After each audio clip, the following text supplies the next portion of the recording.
get out of the way. It's recording. Okay.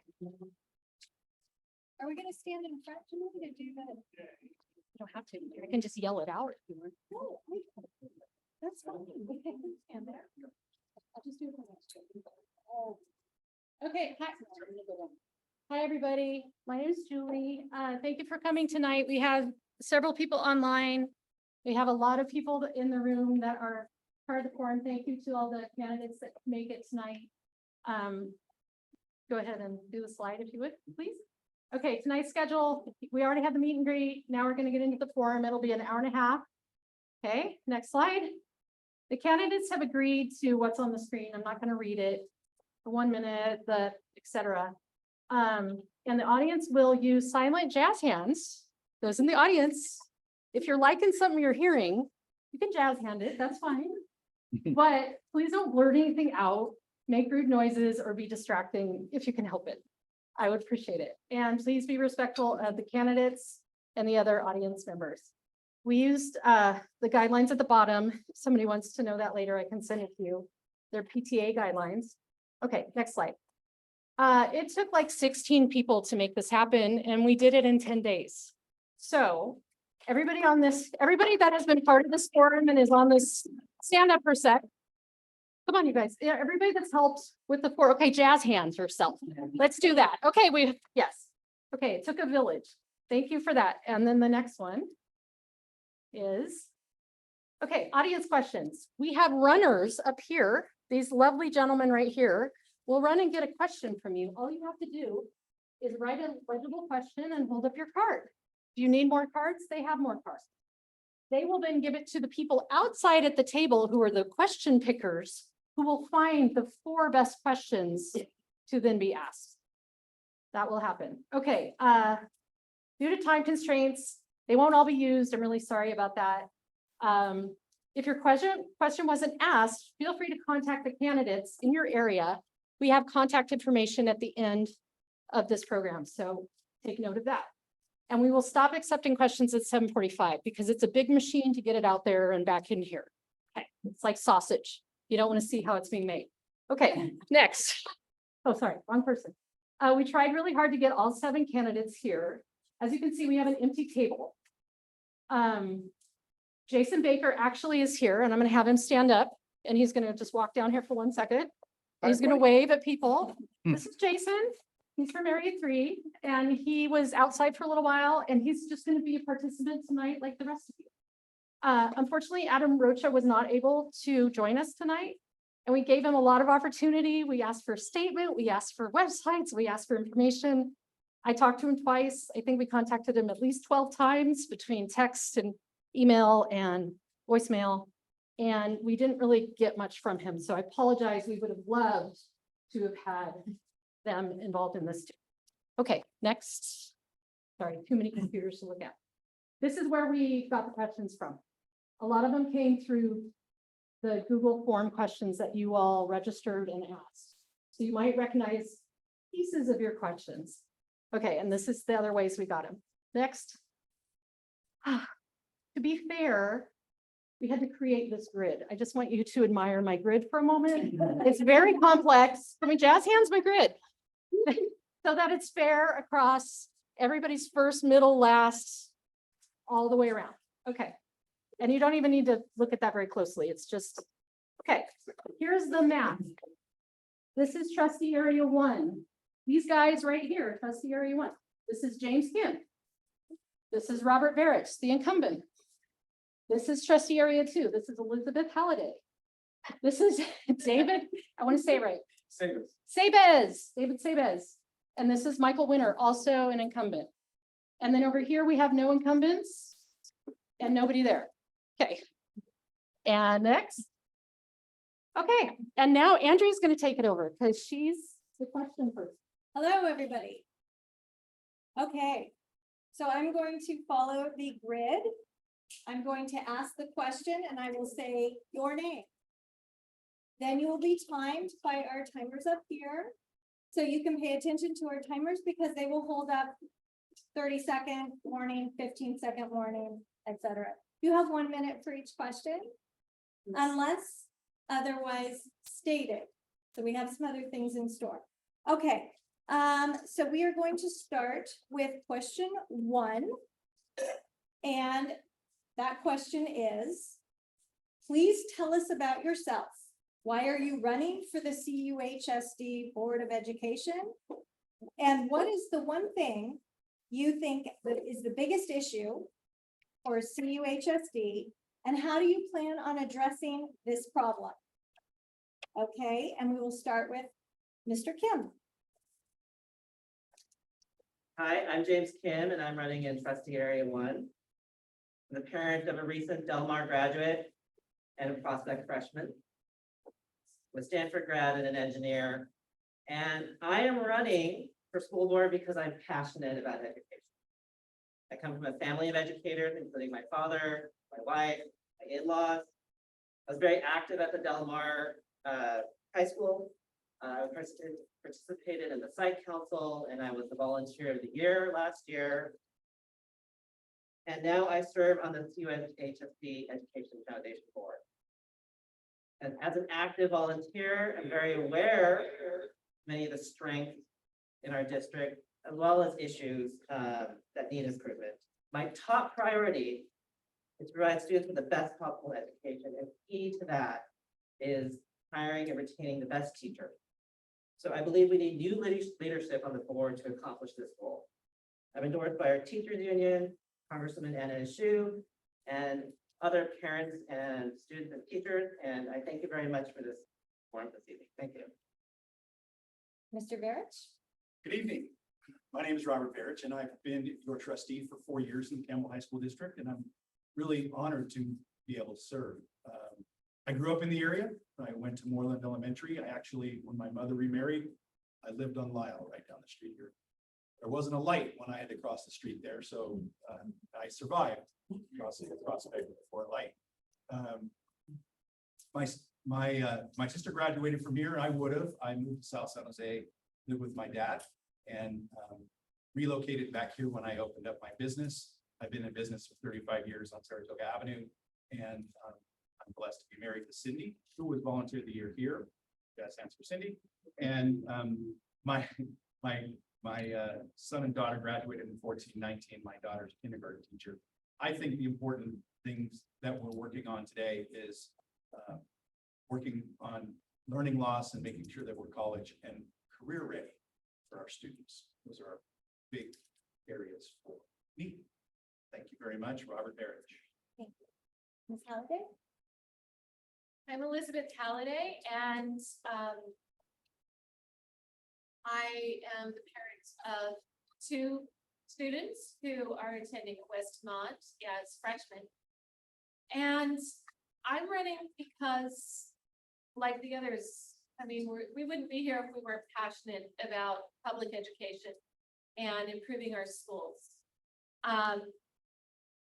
One thing that is really has always been my focus has been equity among the students and seeing that all students have their needs seen to and addressed. To do that, we need qualified staff, and we need to support those staff. I have a son who has an IEP. I've been through those meetings.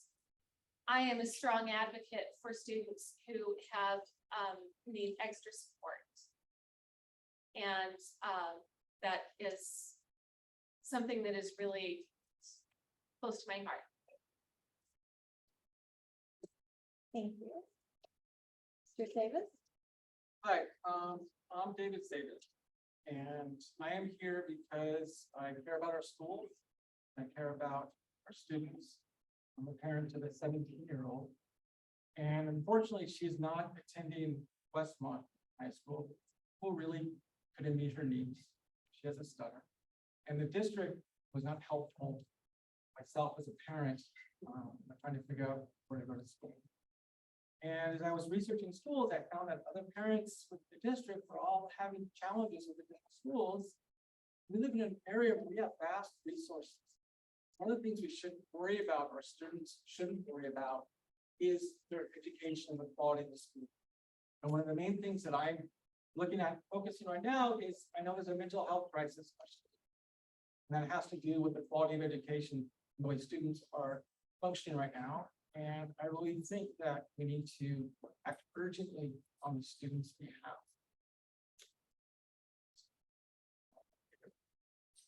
Thank you. Mr. Winter, Good evening. I'm a native of the Bay Area, born in Good Sam Hospital when it was just the tower. I have 5 children. I have one exchange student and our former exchange students visiting us from Switzerland. I have 3 children, 2 at Westmont, 1 at Rolling Hills. The biggest challenge I see in the district that we've talked about is that not everybody needs to go to college after high school, but every kid needs to have a plan when they come out of high school. When they leave, they should have a piece of paper that says, this is my plan. This is where I'm going. And currently, a lot of kids, I believe, are lost when they leave high school. They are not sure where they're going to go. And if every child has a plan, something written down, I'll take a gap year. I will attend a 4-year university. I will attend trade school. But as long as they have something in their hand that they've studied, they've worked on, and somebody's counseled them, I think they'll be more successful than just the college is the only option. Thank you very much. thank you, Mr. Winter. Okay, for question number 2, we're going to start with Mr. Winter and go to Mr. Kim, Mr. Barrett, Ms. Halliday, and we'll end with Mr. Savage, okay? All right, question number 2. What experience, skills, and knowledge do you have that makes you the best candidate? Mr. Winter. Like I said, I was born and raised. I attended Westmont High School. I actually went to school with the current principal, Jason Miller. So if you want to ever hear stories, I can tell you. We had classes together. I'm a former small business owner. I owned a small business in the city of Santa Clara for over 10 years. So I'm familiar with contracts and management, employee relations. I've been a stay-at-home dad with my twin boys and then my 3rd child for the past 15, 16 years now. And I was very involved in their elementary schools, their middle schools, in church and in scouting. So I think with all of that combined, I have a good grasp of what helps a child move forward, what will aid them in life, how to inspire them to have passion about something. And I think that's a lot lacking in a lot of kids. They don't have a spark of passion in something. And I think that's what we need to inspire with them, whether it's a hobby, whether it's in school for the rest of their life, or whether it's a job, just something that they're excited about to do and they look forward to. Thank you. Okay, now we're moving to Mr. Kim. I think a lot of what the board needs to do is to communicate effectively. I think a lot of what the board needs to do is communicate effectively with parents, students, and teachers. And I have a lot of experience in managing employees and working through difficult situations, but finding common goals of where we want to get to, so that at the end of the process, we feel like we all got there together. So I think the basic changing the tone of discussions and whatnot is one of the essential parts of what we need to do in this district. Thank you. Mr. Barrett. Thank you. Experience and skills, 19 years of being a school board trustee, but really, I've always felt like if you wanted to fight City Hall, you had to get involved in City Hall. And that's kind of where I started to get involved. I started going to home and school club meetings at Easterbrook Elementary School before I had a kindergarten. I wanted to find out what was going on at the school that my daughter would be attending. We then subsequently moved. I found out about school board. I started going to school board meetings where I was the only one in the audience besides the HR director and board members. I did that for 4 years before I was appointed to the board. I served on the personnel commission. I served that board for 15 years. During those 15 years, I got a master's in governance from the California School Boards Association, attended school board conferences, gone around and found best practices, and I continue to understand school budgets, understand what needs to be done, and more importantly, on how to reach out to teachers, classify, and our community and find out what needs to be done. So I'm glad to have that experience to be able to bring that forward. Thank you. Thank you. Ms. Halliday. For the last 9 years, I've been working at Easterbrook Discovery School in a very small shift, a very supportive role directly with teachers and the students. When I wasn't working there, since I was on campus already, I'd spend a couple hours at the beginning of the day or at the end of the day, sometimes the entire day, volunteering. When my kids were younger, I taught gardening. When they were older, I worked in the classroom assisting students with math and reading. And I know these kids in our schools. I've seen them grow up. And I also believe that teachers are part of our team. The students are the customers. And the school, the administrators, the classified, and the certificated staff, we're all meant to serve those students and see to their needs, and we need effective communication for them so that we can give the students what they need. Thank you. Mr. Savis. Yes, I most recently have a teaching background. I've worked with students anywhere from K-8. Also, I've worked after school programs with high school students. Also been a business developer, a corporate trainer. I have legal education. More importantly is that I also have some background in conflict resolution. And I believe that as a communicator, I can help unite the board and kind of refocus the board's thinking as to how they communicate with parents, how they communicate with teachers, and also how to get students' voices heard. And researching about the board and about the way the school district's been going, I hear that a lot of things feel broken. Voices don't feel like they're heard, or voices don't feel like they're being respected. And as a parent of a 17-year-old, being able to see also schools from a student's eyes, those are the most important things, is that for those voices to be heard, those voices are the ones going through school system and through the district. Thank you. Okay, for question number 3. I know you just went, Mr. Savis, but that's the way we're going. You're going to be the first one to answer, and then we're going to go to Mr. Winter, and then Mr. Kim, Mr. Barrett, and we'll end with Ms. Halliday. Okay, and then interestingly enough, you'll be the first one, Ms. Halliday, on the next question. Okay? Yes. All right. Question 3. How should CUHSD administration ensure that teacher and staff pay is consistent with cost of living increases and is commensurate with nearby districts, and that staff feel valued? Okay, so I'm not an expert on the teachers' current salaries, but I know that when I've looked at being a professional teacher and working as a teacher, to live here, it's almost impossible. I grew up here. And one of the saddest things to know, and my father's to know, that I wouldn't be able to stay here if I worked as a teacher. And all my life, I've been told by my family that I belong in the classroom. But I had to make that calculation because I wanted to stay here. And what I feel is that teachers always end up kind of the lower rung of pay, and that really has to stop. And now it's coming back to get us because we're not able to recruit great teachers, or teachers who love to teach, and we realize that they need to be valued, and also they have to live here. You know, when I grew up, I went to Civic High School. Teachers can't afford to live there, so you can't have a teacher who stays after school to work with students. They can't afford to live in the area. They have to drive out an hour and a half.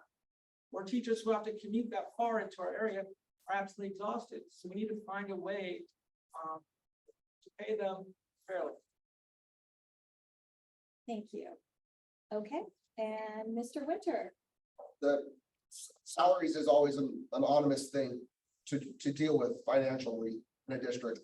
I think one of the best options a district could do would be to buy an apartment complex, buy duplexes, and offer those at below market value to the teachers that need it, especially the new teachers that come in on the bottom rungs. They have a place to live close to their school. And that would be an asset to the district in the long run. that new teachers always had a place. And after a few years, that teacher had to move out and a younger teacher could move in. But the district would have this option of affordable housing in-house instead of, oh, good luck on the open market. And if you look at the finances on it, it would be a cost neutral system for them to, for us to buy a building and to rent it to our teachers. And it would be all in-house and we could take care of the teachers that way better than we could another way of trying to offer just more and more money because costs just keep going up and up and up. But having an asset like that in our pocket would be a fantastic way to help our teachers. Thank you. Mr. Kim? Thank you. I think the first step is to talk to our teachers. And sorry, the first step is to talk to our teacher and figure out what it is that they value and require. And when I've talked to teachers, the message that I get is that they love their school site and that they would like to continue working there. I think having that feeling that you're supported by the district, that we are achieving the common goal of trying to compensate all of our employees as best we can. I think when teachers feel that district is on their side,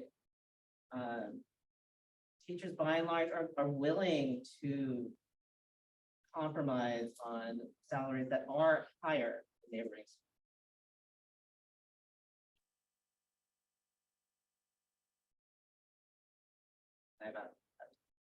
Okay, thank you. Thank you. Mr. Barrett? Thank you. School budgets are, as some of these people will find out soon, really not in our control. There's very little that's left for our control. 7 years ago, our contribution to PERS and STIRS pensions was $4 million. 7 years later, it's $12 million. That's quick math. I've got some math teachers in the back. I think that's 3 to 4 times what it was just a few short years ago. Our money, the income has not come up, the revenue has not come up to match that. So where I have found some of the best traction is talking to state legislators. My recently, a few years ago, was at a fundraiser that Gavin Newsom was at. And unfortunately, I bent his ear for about 40 minutes on school finance. He said I wasn't giving anything he hadn't heard from the teachers and the school boards associations, but they need to keep hearing that they're the ones in charge of the money that we get. And until they do something different, we're stuck being considered a low wealth district in the state of California. This area is considered low wealth for the state of California. Thank you, Mr. Barrett. Ms. Halliday? Well, I think, you know, the others have said some really wonderful things, and I like the idea as well of spending the years at the state, the federal level, and the county level. The county does have some teachers housing. It's my understanding. I have a friend who was a teacher and used teacher housing as a step up into buying their own home. I would love to see more of that. I'm not sure if our district, if we can't afford to give teachers a raise, I'm not sure we can afford to give them a building to, even if they're paying for rent. We need to look at the other surrounding districts and what they pay. And we really need to use our budget creatively to see if we can at least not have our teachers at the bottom of the rung on there. We also need to see to the facilities and make sure that they're working in a comfortable environment and that they have incentives in their school sites and good air conditioning, and that they're able to teach to the best of their ability comfortably. Thank you. Okay, we're moving on to question 4. And we're going to start with you, Ms. Halliday, and then swing around the way we have it. Tell us about your educational journey after high school and what makes you a lifelong learner. So, for example, what sort of college degrees and or career training have you obtained since high school? So I was not up for, I just didn't want the 4-year university kind of path when I was out of high school. And I went to college, found some things that I really liked, took writing classes, and then just kind of took off there, went full-time to work. And I really enjoyed that. And then in my thirties, early thirties, I went back and I really dived in. And within a year and a half, I got 2 associate's degrees on the honor roll at De Anza. Then I had kids and dived into, I don't do anything half-ass. I go 100% on when I decide to do something.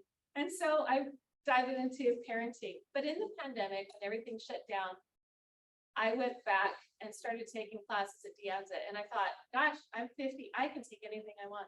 I took guitar, I took art, I took every writing class De Anza has. So that's my path and I want to continue. Thank you. Mr. Saban? Yeah, I graduated from Startup High School. And at the time, I was a mess in high school. My mother had died about a year and a half before. So I was an absolute mess, didn't have much support at the school. But somehow I made it out. And back then, you're able to do okay on your SAT, you can get into a school. I had options outside of the state. But my goal was to go to UC Berkeley. And I was able to find an overseas program, went to school in Israel for a year. And then afterwards, I came back and used the California Community College system. I was in San Diego for 2 years. And I was able to reach my goal and go to UC Berkeley. But all of that ended up being done by me. I didn't have, my father's loving, I didn't have much support or guidance as to how to make this all work. And so I'm so passionate as to helping students. And then afterwards, I worked in the tech world. And I found that I have a passion for law, that's more for conflict resolution. My undergraduate degree was in peace studies at Berkeley. So I was able to, as a second career, graduate from Santa Clara University. Thank you. Okay, Mr. Winter. Like I said, I graduated Westmont High School. I attended West Valley College with the dream of becoming a police officer, completing their administration of justice program, and then promptly injured my back in a motorcycle crash. As a young 20-year-old will do, because you're invincible at that age. I worked construction for a couple of years when I was given the opportunity to purchase a business that I ran for more than 10 years. It was a wonderful learning opportunity. Got to know a lot of people in the construction trades, really enjoyed it. I'm heavily involved in scouting, so training youth, working with adult leaders, teaching adults how to work with youth. I've worked at summer camp numerous years. I'm a year-round maintenance volunteer for the Scouts. So I'm really hands-on with that. I enjoy showing young people how to do something with their hands, how to get dirty, how to get messy. It's just a fantastic opportunity and a fantastic program for me.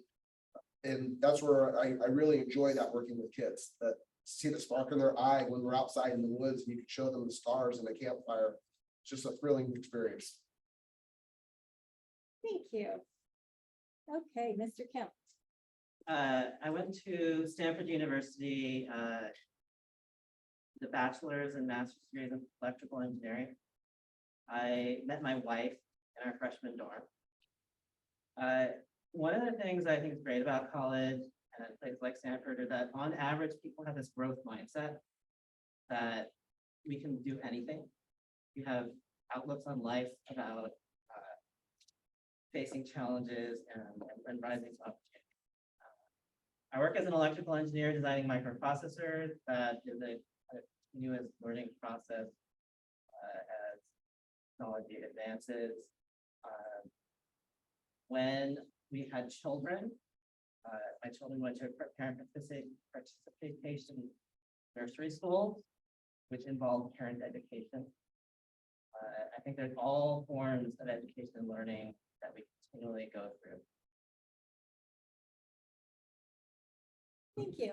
Mr. Verich? Thank you very much. I've been a lifelong learner, 19 years as a school board trustee, but most of my learning has been on the job, asking the right questions, listening to constituents and community members. I absolutely could. Thank you very much for reminding me. I wanted to be quiet because I wasn't going to say Berkeley or Stanford in my. But no, I run a conference on best practices. I've run that for 23 years. And so I'm constantly looking for ways to learn, as I do from California School Boards Association. I have a daughter that's a kindergarten teacher, brother and sister-in-law, they're high school teachers. They give me a lot of lessons. Thank you. Okay, we are at 7:28 right now, but I want to make a note for our Zoom audience and for our audience in person that we will take questions for 15 more minutes until 7:45. So if if something comes across your comes into your brain that you want to ask our lovely candidates, let us know. Okay, Mr. Barrett, you're going to start with the next question, question 5. Here we go. How can the CUHSD board be more accessible and accountable to specific community groups like teachers, students, parents, and residents? And how are these groups' concerns considered in decision making? Well, I think that the number one way we can take into account people's concerns is to engage with them, take their emails, take their questions, meet with them outside of this room, outside in sporting events, at theater events, at places that people want to talk to us. I wear my name tag at a lot of everywhere I go because I feel that makes people more comfortable to come up to me. They go, oh, that's his name. I won't have to be embarrassed, but I really think that listening, asking the right questions. I think I ask the right questions, but I also think I ask the right people. But willing to listen to anybody that wants to their thoughts or opinions about education, about our schools. Great, thank you. Ms. Halliday. As a parent that had incoming high schoolers, through middle school, I was kind of dabbling into starting to pay attention more to this high school district board meetings. And I love that they're streamed on YouTube, but it wasn't always easy to find out how and when to access these meetings. Public comments are allowed. You can give them your phone number, email, and they will call you. And you see on your little tiny YouTube screen, no faces, no details. So you're talking to them on the phone and it's really intimidating. I never had the courage to do it. I think that it would be really great if there could be more accessibility for public comments. If they could be emailed and read aloud, I think there should be some translation services so that we could reach out to marginalized communities, because we need also better representation for those communities on the board. Thank you. Mr. Savis. Yeah, I think that the first thing is with this communications, I think there needs to be some respect. I find that when I'm for I feel like the board doesn't respect the opinions of parents or teachers, and even of students. And somehow that chain is broken. And I think the board of trustees, although it's considered a political institution, it shouldn't be run like one. This is our schools for our children. A board is making decisions about budgets, about teachers, should be able to hear from parents, or have a forum or a way to get their opinions. And also opinions of students. Students have a student council, right? They should be able to canvass their classmates and get the opinions of what's really happening on campus. Now, from the parents' perspective or from the media or from others, we need to find out what's going on. So that's where the decisions come from. The decisions can't just be from an Excel spreadsheet. Decisions have to be from the community and all aspects of the community. And so whatever the engagement has been, I would ask the board to sit down and completely see what can be changed. How can we help from the very, very beginning and understand that this is part of the way of the crisis we feel. Okay, thank you. All right, Mr. Winter. This modern day with YouTube and Zoom and email and phone calls, the public can reach out to us. We're there. I'm relatively new to the board just since April, and there's been several board meetings where there's 3 people in the board, in the board chamber where we're meeting. People just need to show up. Come talk to us. I've attended several functions at different high schools, like Robert, wearing my name tag. We're accessible, but we're also not paid. We're more or less volunteers. So we do value our time as we value your time. So come up to us, talk to us. Back to school night was a great night for me on campus. People approached me, people talked to me. I was at a homecoming game this year. I wore my name tag. I spoke to a lot of parents. So we're there. We do represent our district, and just reach out to us, email, phone calls, come to a meeting even just to say hi on the public comment card. That would be fantastic and show that you're engaged in the community that your children are a part of. Thank you. Mr. Kim.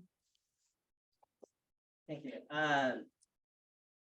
So I am a candidate running for office here. And as part of that, I am actively going out and trying to talk to teachers, parents, board members, other community leaders.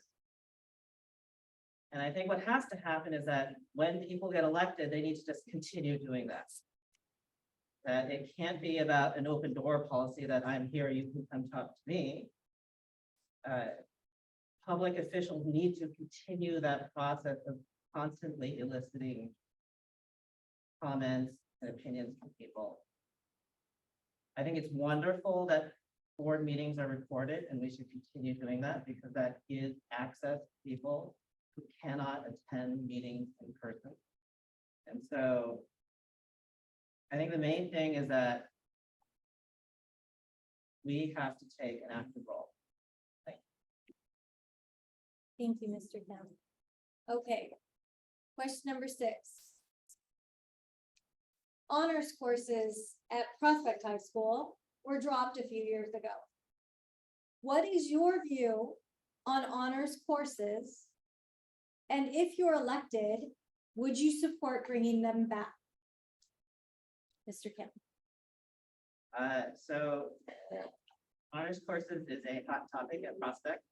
I learned coming in here. I have different opinions.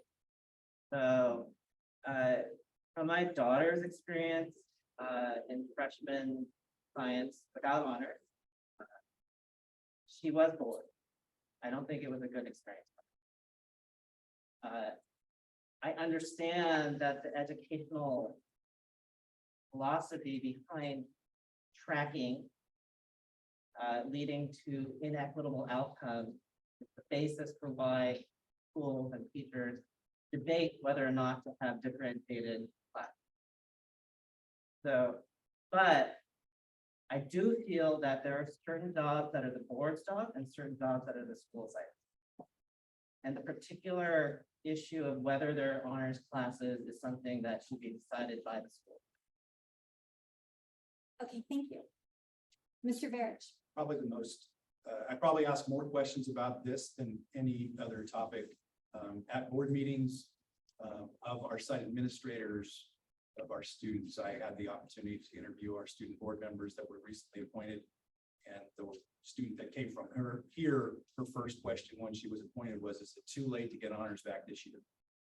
Yes, it was, but it's also, the reason I'm asking the questions is not to determine what the board should decide along this, because we want there to be some autonomy for our sites.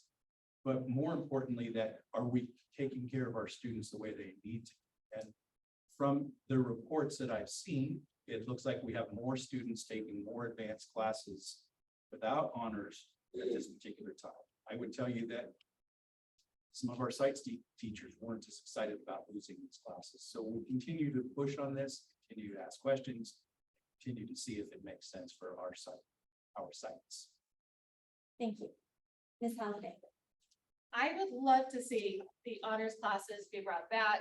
I've heard from a lot of parents and students. I've been out there, like the others, talking to people, going door to door. And it is, like they said, it's a hot topic. I do want to see them back, but as it's a school site choice, I respect their autonomy in making those kinds of choices.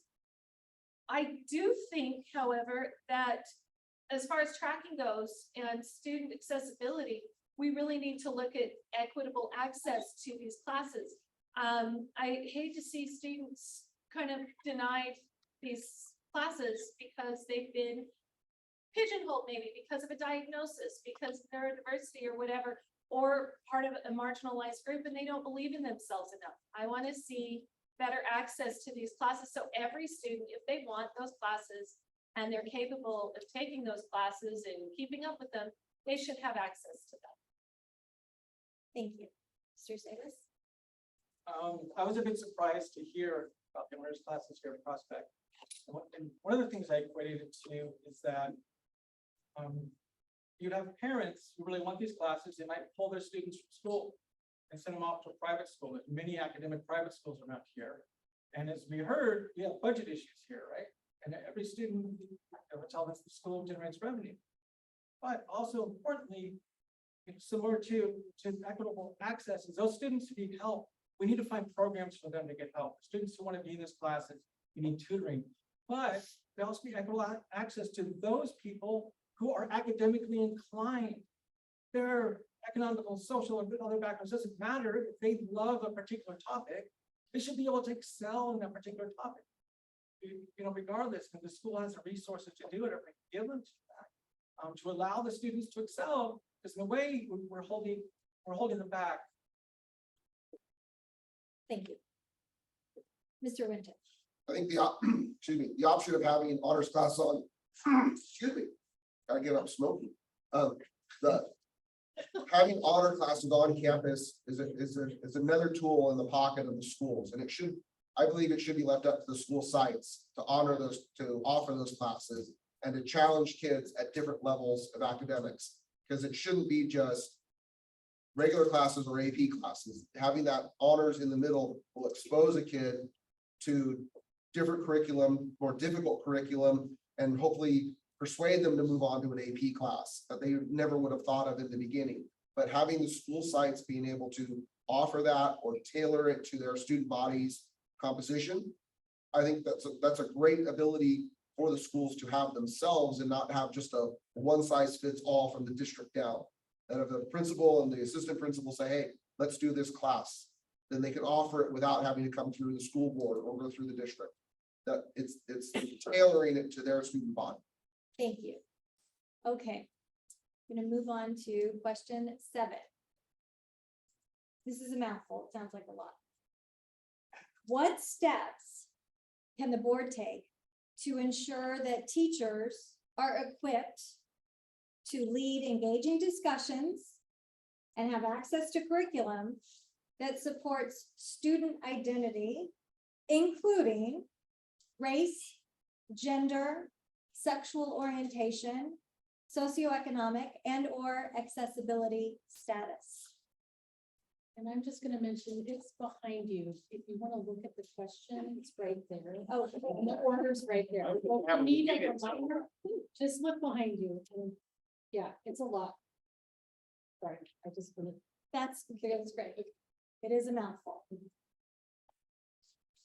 Okay, Mr. Wow. Winter. That is a mouthful, and that's a lot of buttons to push in one question. I think having a fair and equitable curriculum is the most important thing. That we're open to all ideas, all thoughts, the entire list that's listed there, but we shouldn't be pigeonholing any child or anybody into one of those things. But being open to all the ideas is the best solution for this. If we're trying to cater to everybody, I think we're gonna lose a lot of people in the holes. Whereas if we're open and accepting of everybody, we're gonna bring them into the classes and into the fold. But once we start dividing out too much, we're gonna lose a lot. We're gonna go spinning our wheels in the mud and not reaching our goal of having a well-rounded whole student when they leave our campuses. But including everybody into everything is, I think, the best way to do it, through curriculum, through clubs. I mean, our campuses, I'm amazed at the number of clubs that are on our campuses. Thank you, Mr. Winter. Mr. Kim. Thank you. I think when you can have, culturally competent education for children that reaches into places that they understand in their background, that you're going to have better outcomes for those kids. So I'll give an analogy. If you had a math class and you had word problems that were focused around sports, and that sport was cricket, people in this country may not understand that. So if we have one set of curriculum that's tuned to a certain population, it's not going to be as effective for our entire diverse student body. So I think the teachers I know in this district are highly competent, trained professionals. There's professional development available for them. They're inquisitive, they will learn. And I think if, as a board, we give direction to value this. We'll finish that sentence. Can I give him some of my time? Here's, my answer is gonna be ditto. I mean, I think that was a really good analogy. Remembering somebody that was not from this country asking me to teach him about baseball.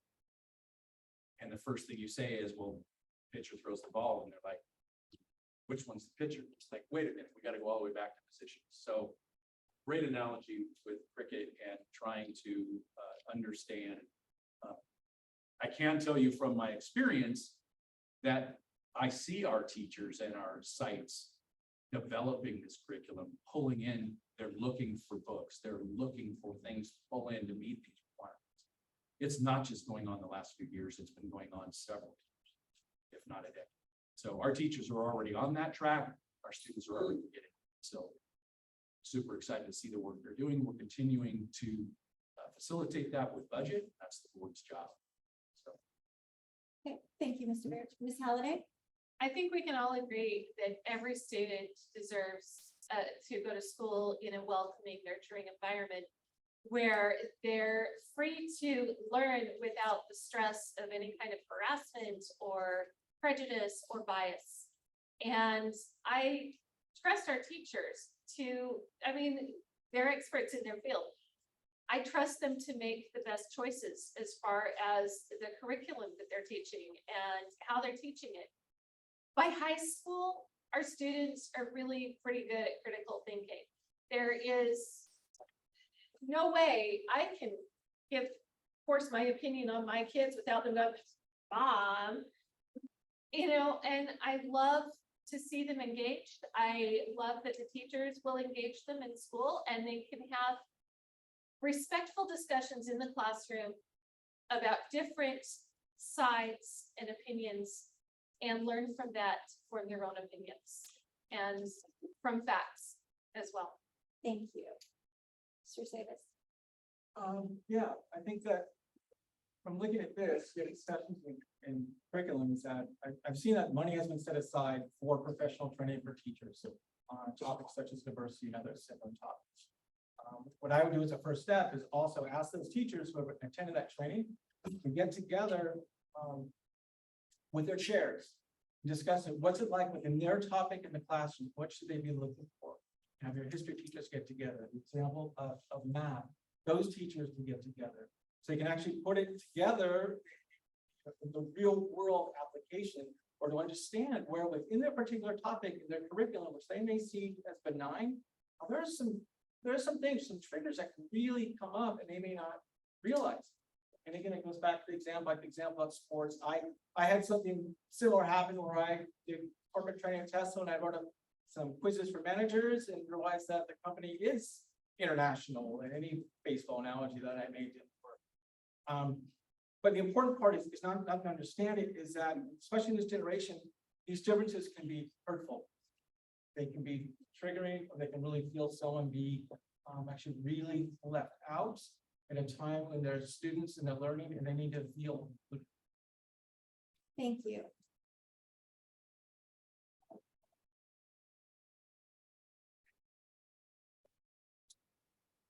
Question number 8.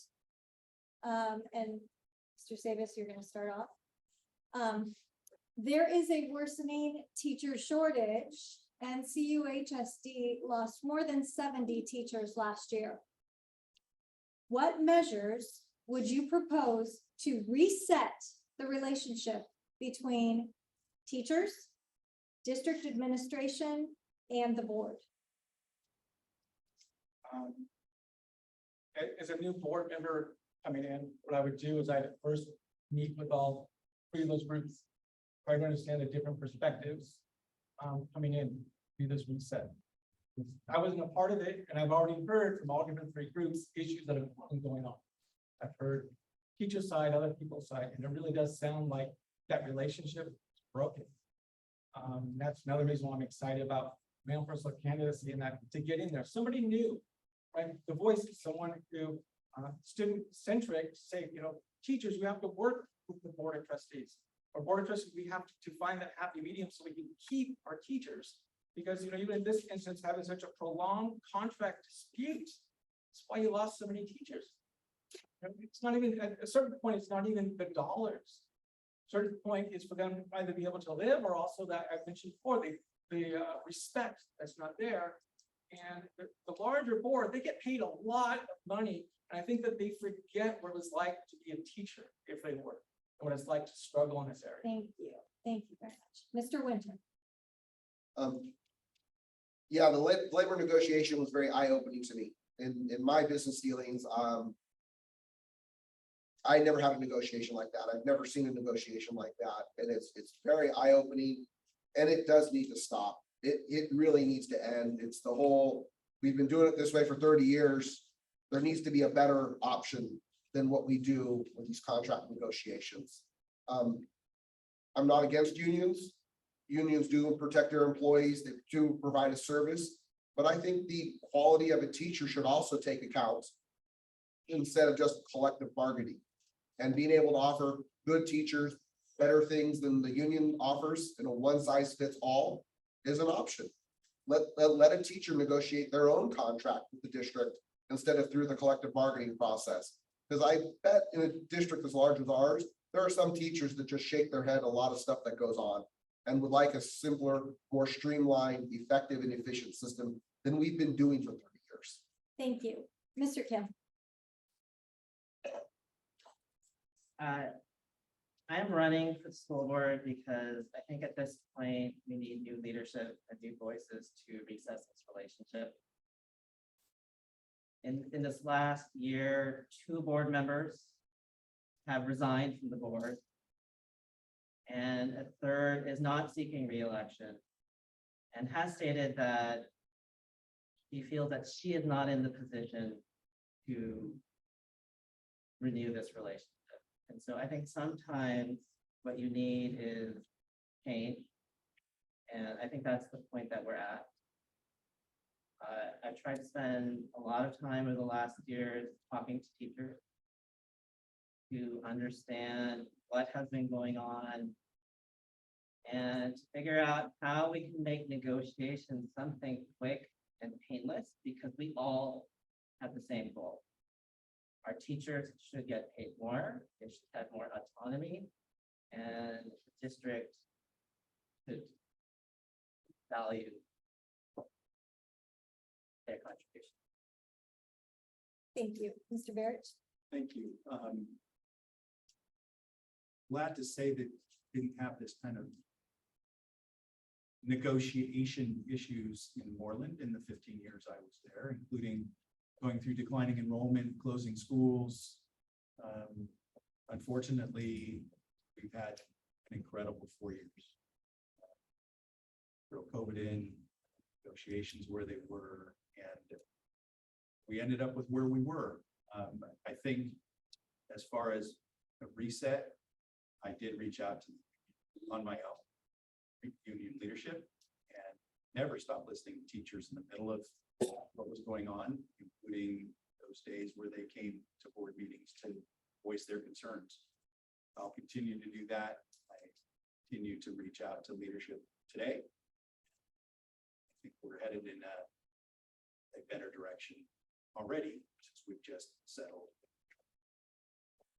Thank you. Ms. Halliday. I agree with the others and with the word, a reset is the right word.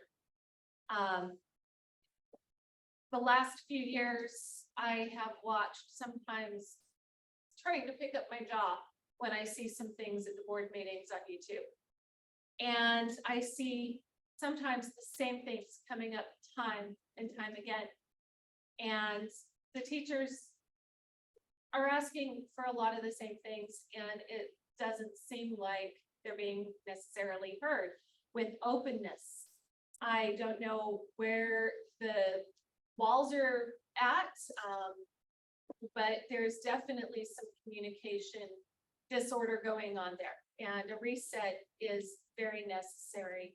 And open minds and a willingness to be part of a team to work together for this is necessary. Thank you. Okay. We are on to question 9. We have through question 11, okay? So we have through 1. Okay, question 9. CRT is an, sorry, let me start again. CRT is an initialization, sorry, it's an CRT is an initialism that has been used in the media in the last few years. Can you discuss the difference between critical race theory and culturally responsive teaching and how they relate to high school curriculum? And we are starting with Ms. Alliday. Yeah, that's another hot button. And CRT, as in critical race theory, is not taught in our K-12 schools. It's a high-level curriculum in college that maybe some teachers might take it to better understand how race can affect their teaching or in the schools, but it's not being taught to our kids in our high schools. However, CRT, culturally responsive teaching, it can relate to another question that we already had about addressing the needs of different students from different cultures. A teacher needs to know their classroom, the makeup. In Silicon Valley, we have so many people from different countries, and culturally responsive teaching is more about reaching out and seeing those students at their level and engaging them at that level. Thank you. Mr. Savis? Yeah, for me, CRT, it represents like one set curriculum or one set of ideas that's kind of been introduced and brought out and then been pushed around. And then from that, we got the ethnic studies curriculum in the state of California. And that became a curriculum which was decided upon by a few people, wasn't fully inclusive. And that's also why there was criticism of that. I agree the idea of the cultural responsive teaching is understanding your community and your classrooms. And with the example just given about the Silicon Valley, we're from all different cultures here. Okay, the percentages of differences here are much different than other parts of California. There's no one set way to teach about our different cultural histories. But I think what's really important is that these differences have now been acknowledged by the general public and acknowledged by parents and by teachers. So we're trying to move forward to understand those different relationships between all of our different ethnicities. Thank you. Mr. Winter? Absolutely. CRT, it's a high level thing. It got a lot of buzz in our media.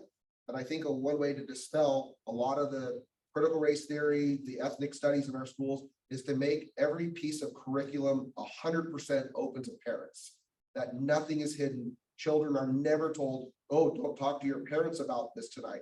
This might offend them. That if we have everything open and laid out on the table, that a parent could read every bit of curriculum that's taught in the classroom, that wouldn't make it such a hot button issue for the community, because you're aware of it, you can see it, you can read it, you can feel it. And whenever they call it one thing and say it's something else and teach a third thing, that's where parents and the community members raise their hands and say, whoa, what's going on? And then it gets the label of CRT slapped on it and people scream at school board members. Whereas a school board member is able to say, here's the packet, here is what we're teaching. This is not what we're gonna deviate from. Parents are a lot more comfortable with that. You would never buy a car without reading the contract. Thank you. Mr. Kim? So CRT is an academic framework for analyzing races. The basic premise is that racism isn't just about individual prejudice. It's about legal systems and public policy. And the controversy is really that some people think that CRT is talking about white people being oppressors and people of color being the oppressed. And that is not what CRT is. I took ethnic studies classes in college, but were very enlightening. And the students that we have in school today are very aware of social justice issues. And I think it's important to give them historical frameworks so that they can understand contemporary issues like Black Lives Matter or stopping Asian hate. And so this sort of cultural learning is part of the education that I think is valuable for our school. Thank you. Mr. Verich? I think our teachers spend a lot of time. I think our teachers spend a lot of time working with our students to make sure that they're culturally responsive. I think that we see that. I think our students tell us that. Our surveys that we take of our students, that we take of our teachers. In fact, a survey that was recently done, there were over 800 responses that you had the opportunity to rate. I read every single one, rated every single one in that period of time it was open, and continue to make sure that we're meeting the needs of our students. Somebody recently said that the board members make a lot of money. I want to make sure you know that board members don't make any money. It's $240 a month. And if we have 3 That's scheduled fast. meetings and only make 2 of them, I get 2/3 of 240. But not to say that there's not something that we get. We do get some benefits. There are some health benefits, so I don't want to discount that as well. But our teachers continue to be teaching our students culturally responsible. Well, to be culturally responsible. That's the result of what I see. Thank you. Okay, That's the result I see. Well, Judge said that. Trying to get a FOIA point. That's why I keep throwing these things in there. okay. Question 10 kind of goes with question 9. The district has a stated goal of identifying and disrupting institutional racism. What does this mean to you? And how do you think CUHSD can be more effective in reaching this goal?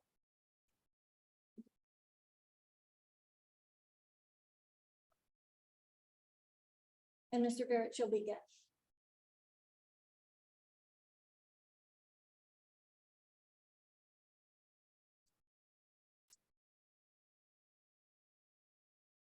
Stated goal is to identify and disrupt institutional racism. And there are processes and procedures that have been in place to to do that, but we've also enlisted the help of Ed Trust West to go through and survey what's going on in the classroom, with homework, with assignments, and that work is starting to come out now, and there is a panel of teachers and community members that are doing some work around that. We'll continue to flesh that out as we get through the rest of it. Thank you. Ms. Halliday? This is a very deep question, and it's really hard to recognize implicit biases. Everybody has them. And we really need to be open-minded, to be able to look within ourselves and recognize when we might have implicit biases, when it might come out. You know, sometimes we might be told and it might hurt our feelings. But it's great that we have this diverse community, that we have these opportunities to improve ourselves. I love that the district is already working on this, And as a board member, it's something that I will always keep an open mind about and try to watch the statistics when we're checking on equity and the access to honors classes, AP classes, and listen to the students and listen to their experiences, because that's where we'll see it. Thank you, Mr. Sabas. Thank you for the question. First, I just want everyone to take a look at the candidates here and look around the room. Our overall community is not represented here. And we're not gonna academically look at these problems. We need to engage and not, I don't need to say the term racism, it's more of kind of the status quo, the way things are, right? I mean, one of the first things to do is to reach out to those minority families. Reach out to those parents, tell them, hey, you can run for school board. Really, you fill out some paperwork. You can get involved in your child's education. You get involved in the schools in your community. And you can tell students that, hey, you can go home. Your parent can help your school. Your parent hears you, can help them. We need to engage those communities and not just look at it from afar of like, look how things have been, what can we do, and hire consultants here and that. There needs to be action if we're going to be truthful about this, right? This isn't one group looking down upon another. It's groups that aren't paying attention to one another and understanding their needs. Thank you, Mr. Winter. So, yes, we did commission a survey by Trust West, and there's still a lot of data coming in from that. I believe challenging underserved communities, maybe a child that doesn't have the 3.5 or the 4.0 to get into an AP class, but we offer that AP class to a child that only has a 0.5. See if he's challenged, see if she's challenged, see if that will spark them for that learning of education instead of just a normal classroom where maybe they don't feel challenged enough. And we're doing that in the district. And I think we should do more of that in the district, that the ones that are on the marginal edges, challenge them with something else. Bring them in saying, hey, do you not feel challenged? Let's go for this. Let's try this. Maybe just one class a year. And we can take that child that's only making a 0.5 and take them to a 2.0, maybe a 2.5, just because of that extra little challenge. And I think offering that accessibility to the underserved students would be a beneficial thing to them. Thank you, Mr. Kim. I found that this election is confusing for a lot of people because it's the first time that you're voting by trustee area. And there's been a movement largely backed by the Asian Law Alliance to transform at-large elections to per district elections. The reason is that you don't get distribution of diversity of candidates when you have at-large elections. When City of Santa Clara switched to at-large elections, previously they had all white city councils, and now they have a diversity of race on their city councils that better represents their city. So this is institutional racism built into the system. If I were elected to this board, I believe I might be the first person of color in over 30 years on this school board. And so when we change the system, we get outcomes. Thank you very much. Question 11. This will be our last pre-made question. Okay, tell us specifically how you would make CUHSD campuses safer. Mr. Kim. So there's a lot of different ways to make CUHSD campuses safer. I think the school climate is something that needs to be addressed. At the beginning of this forum, we could have introduced ourselves and given our pronouns. My pronouns are he, him. And there's a set of populations in our student body that I think need to feel safer in our schools. And just by changing the dialogue, normalizing discussions about gender and protecting our LGBTQ kids, we would make the schools safer for them. I am happy to have the Moms Demand Action Gun Sense candidate distinction. Means that I'm aligned on common sense laws and changes to prevent gun violence rather than merely looking to respond.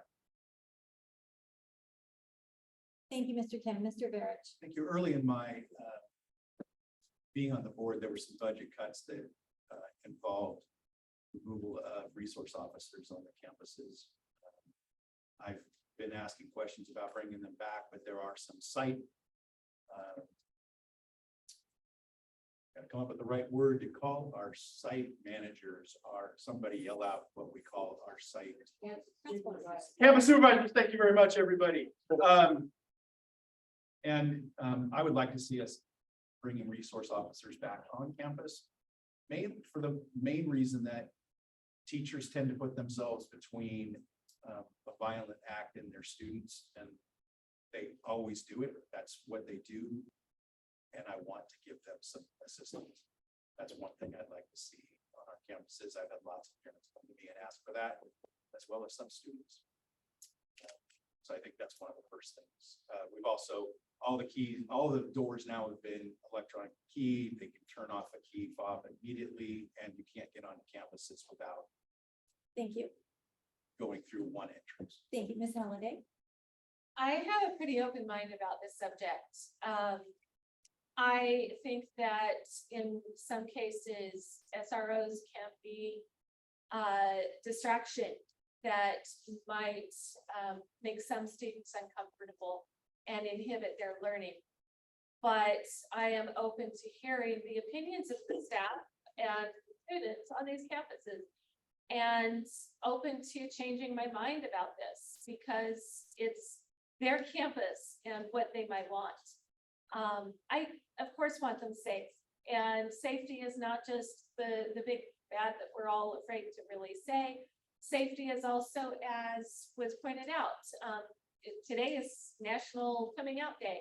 And I have a lot of friends who've been celebrating and talking about when they were able to come out. And I love that it's more accepted and comfortable for students. I want that to continue and to be improved. Thank you. Mr. Davis. I think about safety on campus. I want to get back to mental health professionals. So I looked into that topic. I learned that there's money allocated to find mental health professionals, but there's not enough. We can't bring in a competitive salary. Well, there are millions of dollars to put in a key card security system. Okay, we'll be locking out. We got to take care of our students and their mental health, feel safe. And thankfully it hasn't happened here, but across the country, when there are violent problems in schools, it always links back to it was a mental health crisis. That student, the school didn't know what's going on, right? So we have to protect our students, but look at the core of the problem first. We can't just put ourselves in a bunker and think our students, will be safe or feel safe. If students are safe or students don't feel safe, or the teachers don't feel safe on campus, I support having a campus officer, representative there. Thank you. Mr. Winter. I'm all in favor of bringing back we sugarcoat it. Bringing back the police to the campus, bringing back a law enforcement officer on the campus, not giving him a fancy title. He's a law enforcement officer, and enforcing a zero tolerance on violence on campus. If you commit assault on campus, you should be prosecuted. If you drag somebody into a corner, into a bathroom, in an empty classroom, and you physically assault somebody, that needs to be dealt with swiftly. No more messing around. You have the police come, they go to juvenile hall, and you let the legal system handle it. That will send a clear message to those that are going to be prone to committing violence on our campus. We can't just throw our hands in the air. We need to react. We need to keep the kids safe. We know it's a very small minority of actors that are prone to violence. So let's take care of it. And if they first get their first brush with law enforcement in the juvenile system, maybe they'll wake up and say, wow, I shouldn't have done that in the first place. Thank you so much. Okay. All right. That concludes the pre-made questions that came from kind of an amalgamation of the Google form questions that we received from the registrations for audience members this evening, and just get to know you questions that we thought were important for people to get to know you. We're now moving into some of the questions from our Zoom audience and our live audience. We asked how And- many people are on Zoom? Oh, how many people are on Zoom? 16? 16. We were up to one. Yeah, We were at 20 for a while. We didn't entertain those four. 2, so I guess 14. Oh, going down. That's right. Okay, so we now have some questions that have not, I mean, like, I'm gonna try and do my best on, this, okay, because I haven't seen this. Okay. We have had several questions asking about different sexual and ethnic minorities. As a board member, what policies could be made or revised to serve and protect these communities? Sexual and ethnic minorities. Okay, let's go. The way we're gonna do this one is we are going to, okay, we're gonna start with Mr. Winter, no, Mr. Winter. And we're gonna go to your right, the audience is left, okay? And then we're gonna just go back and forth, I think. Are we going back? and forth?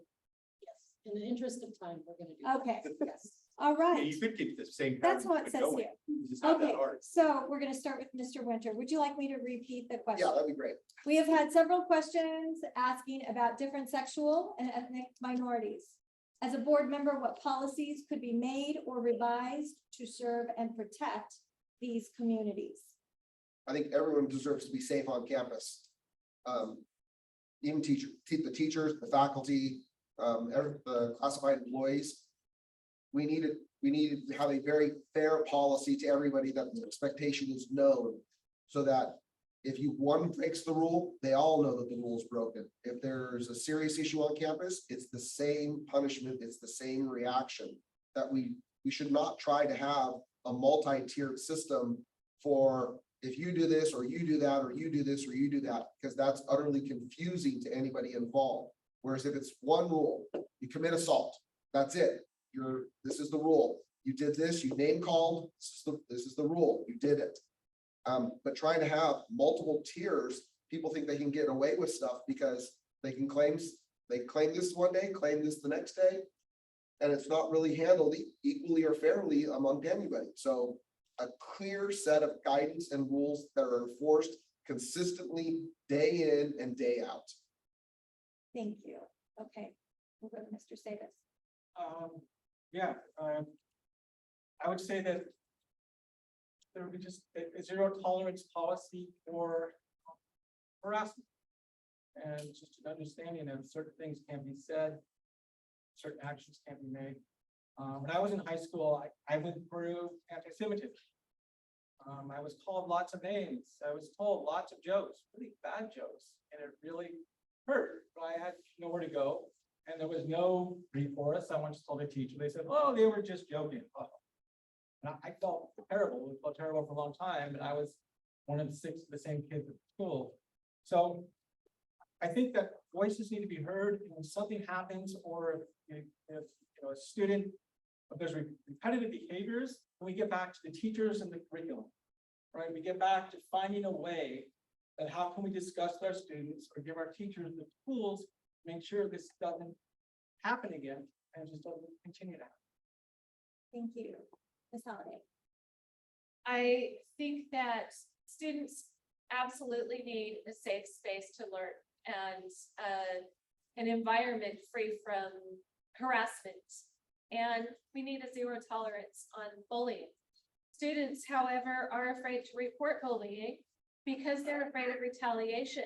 So they need to know their avenues to be able to report when they've been harassed, and especially when it's for who they are, their intrinsic nature. And they need these things addressed, and there needs to be action taken so that it doesn't continue to happen. As far as learning though goes, we also need to not censor this information. They need full access to learning about different people, different cultures, different backgrounds, and different gender, sexuality, makeup of our people and student body. Thank you. Mr. Verich? Can you repeat the question? Yes. As a board member, what policies could be made or revised to serve and protect these communities being sexual and ethnic minorities? First, David, I'm sorry that you had that experience as a student. I can't imagine that was fun. So, sorry for you, since we're close in generation. Sorry that happened. I think that our students go out of their way to try and look out for each other. I think they're very focused on that.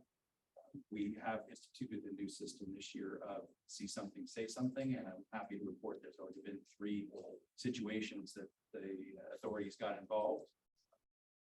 A couple checking on the well-being of a couple of students that seem to maybe could have caused harm to themselves and as well as the site. But we just had some rules that needed to be laid out after just trying to get school started last year. Things kind of fell apart. There wasn't very much order. Students were wandering halls. I think that you would hear that most of our sites have instituted something that's working. This site specifically, I can speak to because I've heard from both teachers, students, and community members that laying down some rules and beginning to work through those, that this school is completely improved with having a set of standards. Thank you, Mr. Verich. Okay, we'll go to Mr. Kim. Thank you.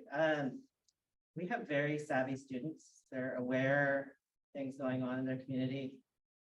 They're aware that there are people in our community who think that teaching sex ed is turning kids gay. So they don't want sex ed in their school.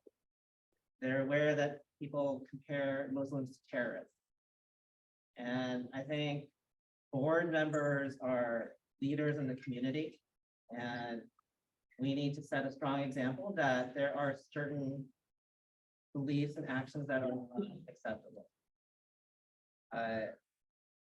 The board should be aware of when it sets meetings on Yom Kippur like last week. You shouldn't be setting lunches during Ramadan. The board also has resolutions, like resolutions to stop Asian hate, for example, or supporting Black Lives Matter. These are ways for boards to state their beliefs so that students can see that and see that their leaders are supported. Thank you. Okay, in the interest of time, these last 3 questions will be reduced. The answer time will be reduced from 60 seconds to 30 seconds. So you'll have to be very concise. Here we go. This time we're going to start with Mr. Kim and move across to Mr. Winter being last. Okay.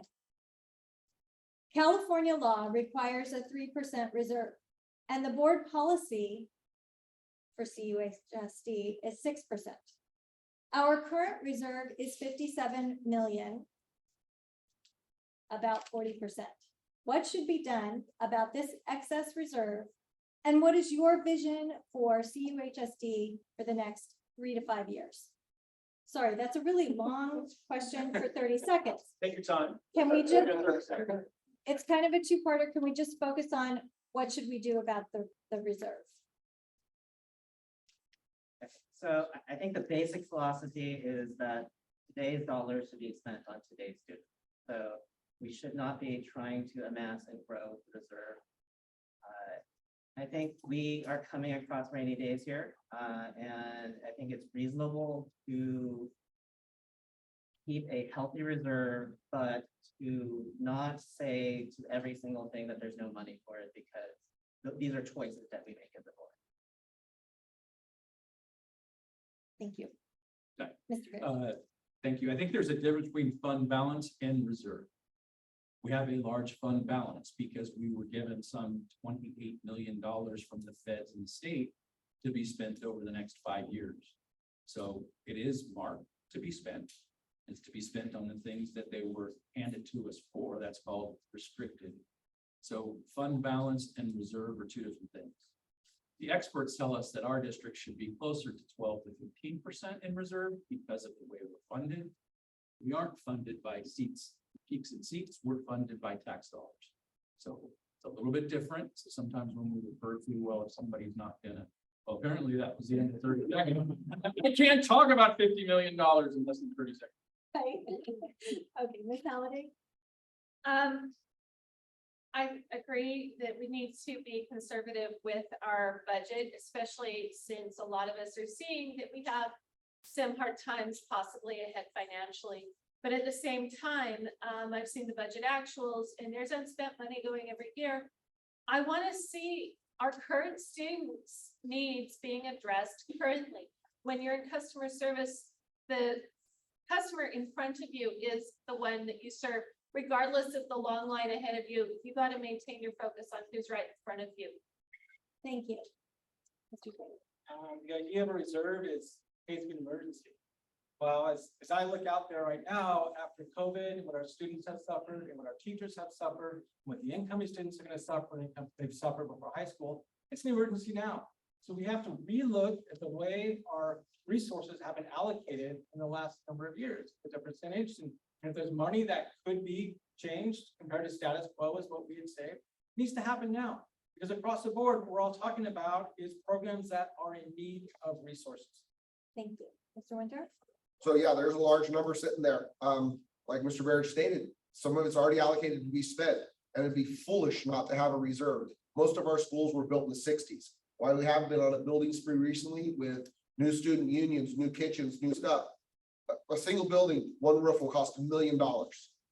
So we need to have money in there in case there's a fire, a flood, a pipe breaks, that we can jump on it right away, get the building fixed, get students back to learning. So doing away with a reserve to spend it now is not a smart idea. No family operates that way. Thank you. Okay, next question. And we'll start with Mr. Winter and go the other way. The question is, what can be done to help support our English learners to be integrated into mainstream classes? Well, I'm a child of the 80s. So I remember when there were a lot of English language learners that they would be in intensive English language classes on campus, that trying to put them in classes where they're, quite frankly, they get lost because their English language skills isn't there. But how about we put them in classes where they have 2 periods a day of English intensive and bring them up to speed? Yes, there'll be credit behind at the end of the time, but they'll be more proficient in the English language than just throwing them into a class and them lost. Thank you. Mr. Sabas? I would speak, I don't know the current situation with ESL students, but I would speak to having the resources available so that they feel that they're learning their academic subject while supporting and learning the English language. I would also allow them the opportunity to go into courses that are just regular classes to see if they are comfortable absorbing the materials. My wife is from overseas. She went to college in a new country with a different language, and she, ran from day one trying to absorb everything they could. Some people are comfortable with that. Some people are not. So I think there should be resources for either choice. Thank you. Ms. Halliday? Immersion is a wonderful way to learn a language, and I've seen a lot of students come from other countries and learn these languages, or learn our language, learn the English language. But I really think that we need to involve the parents, and we need to understand the cultures where they're coming from. We need perhaps even more liaisons. We have community liaisons. We need to reach out to these families and involve the whole family in the students' learning. Thank you. Okay, Mr. Barrett? I think in support of the students, the best way we have right now is to push in and bring support along into the classroom to work alongside the teachers that are already doing all the work. It doesn't do us any good to pull students out of the classroom and then them clues what they are not listening to their teacher now while they're trying to catch up on something. So that's what we've been doing. But unfortunately, when I was in Moreland, we had a English second language class that had 15 different languages for one teacher. So we certainly are a unique. Thank you. Oh, sorry. Oh, boy, that's me. Okay, Mr. Kim? Yes, So, I think what we need are more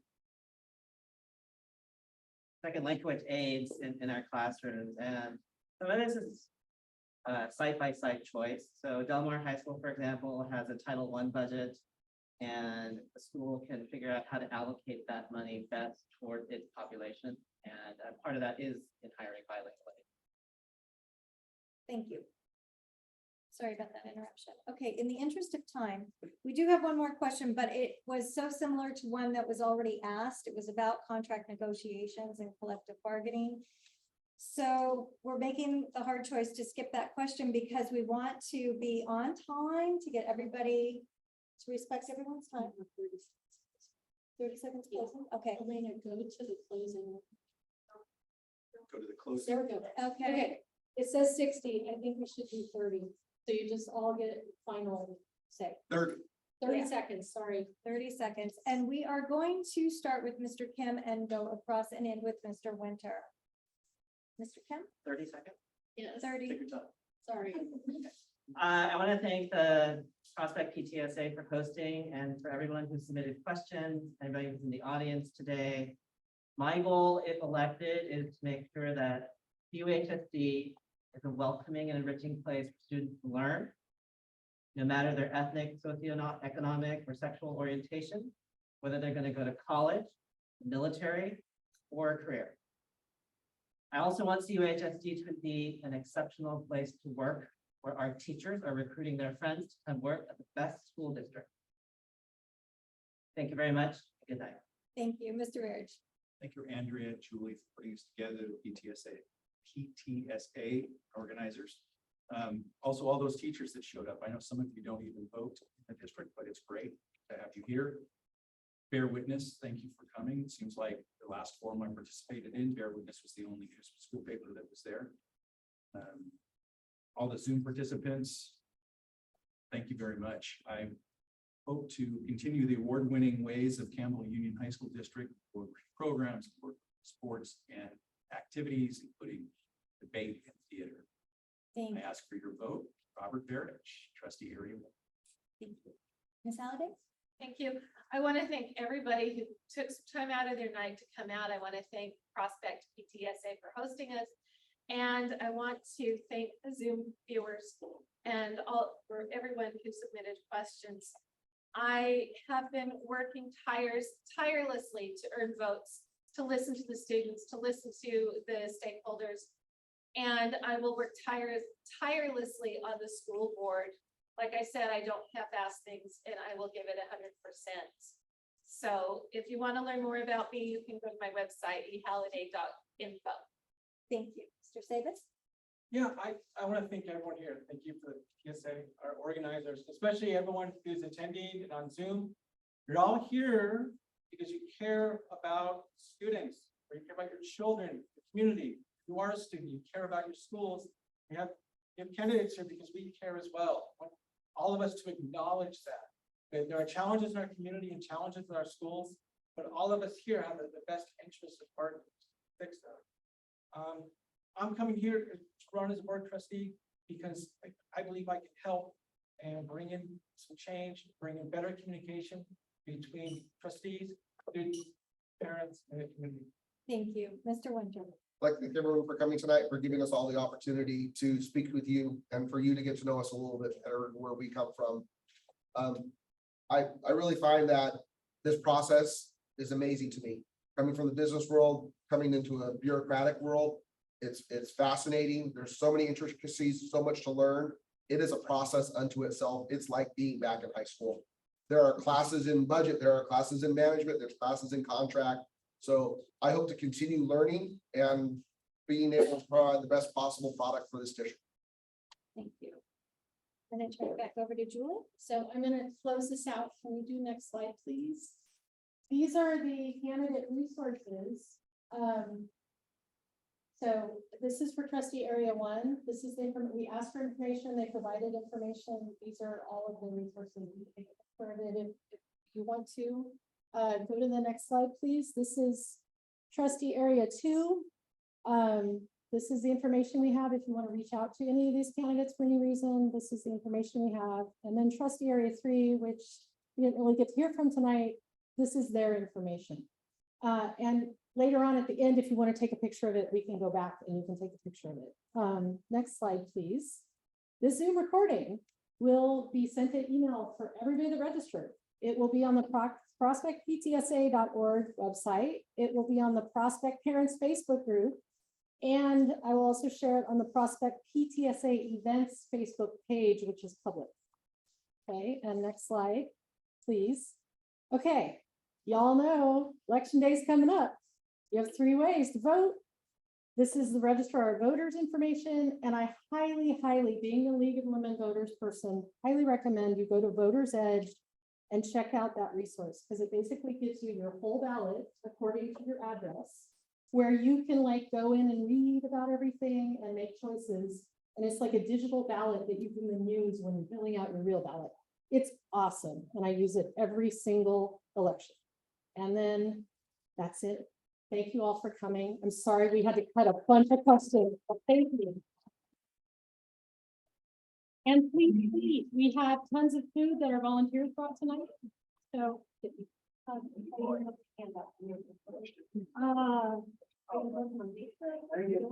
we need to think about that. Somebody's asking. Yeah, okay. Just get their information.